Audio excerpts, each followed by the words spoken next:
ధనుర్మాసం వచ్చిందంటే ఆ చలిని కూడా లెక్క చేయకుండా ఆడవాళ్ళు పొద్దున్న లేచి ముగ్గులు వేస్తారు. ఇది దేవుడి కోసమా లేక అందం కోసమా? దీని వెనక ఆడవారు ఆరోగ్యాన్ని కాపాడే ఒక సీక్రెట్ సైన్స్ ఉంది. సైన్స్ ప్రకారం సంవత్సరంలో ఈ ధనుర్మాస సమయంలోనే ఓజోన్ లేయర్ భూమికి దగ్గరగా వస్తుంది. ఉదయం 4 నుండి 6 గంటల మధ్యలో గాలి కాలుష్యం లేకుండా 100% స్వచ్ఛంగా ఉంటుంది. ఈ సమయంలో బయట నిలబడి ముగ్గులు వేయడం వల్ల ఆ స్వచ్ఛమైన గాలి ఊపిరితిత్తులకు అంది ఏడాది మొత్తం ఆరోగ్యంగా ఉండేలా ఇమ్యూనిటీని పెంచుతుంది. అంతేకాదు చలికాలంలో బ్యాక్టీరియా వైరస్లు ఎక్కువగా స్ప్రెడ్ అవుతాయి. అందుకే యాంటీ బ్యాక్టీరియా గుణాలను ఆవు పేడతో కల్లాపు జల్లి గొబ్బెమ్మలు పెడతారు. సైన్స్ ప్రకారం ఆవు పేడలో ఉండే యాంటీ సెప్టిక్ మరియు యాంటీ రేడియో ధార్మిక గుణాలు ఈ భూమి మీద మరే ఇతర పదార్థాల్లో లేవు. ఇది ఇంటి ముందు ఉంటే గాలిలో ఉండే విష పదార్థాలు క్రిములను చంపుతుంది. గొబ్బెమ్మ అంటే మట్టి ముద్ద కాదు, మన ఇంటిని రోగాల నుండి కాపాడే ఒక బయోషీల్డ్. చివరిగా ఒక మాట, దయచేసి మీ పిల్లలకి ఆవు పేడ గొప్పతనం చెప్పండి. వాళ్ళ లేత చేతితో గొబ్బెమ్మలు పెట్టించండి. ఆ మట్టి వాసనని మన మూలాలను వారికి పరిచయం చేయండి. రేపటి తరాలకి మన సంస్కృతి సాంప్రదాయాలు మనమే చెప్పకపోతే ఎవరు చెప్తారు, ఎక్కడ చెప్తారు? మాకు మన ఇంటి గుమ్మ నుండే మొదలవ్వాలి. ఇలాంటి ఆరోగ్యకరమైన సంస్కృతిని ఇస్తేనే కదా రేపు వాళ్ళ పిల్లలకి చెప్తారు.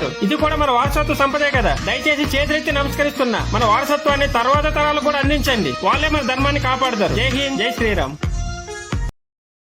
Download ShareChat.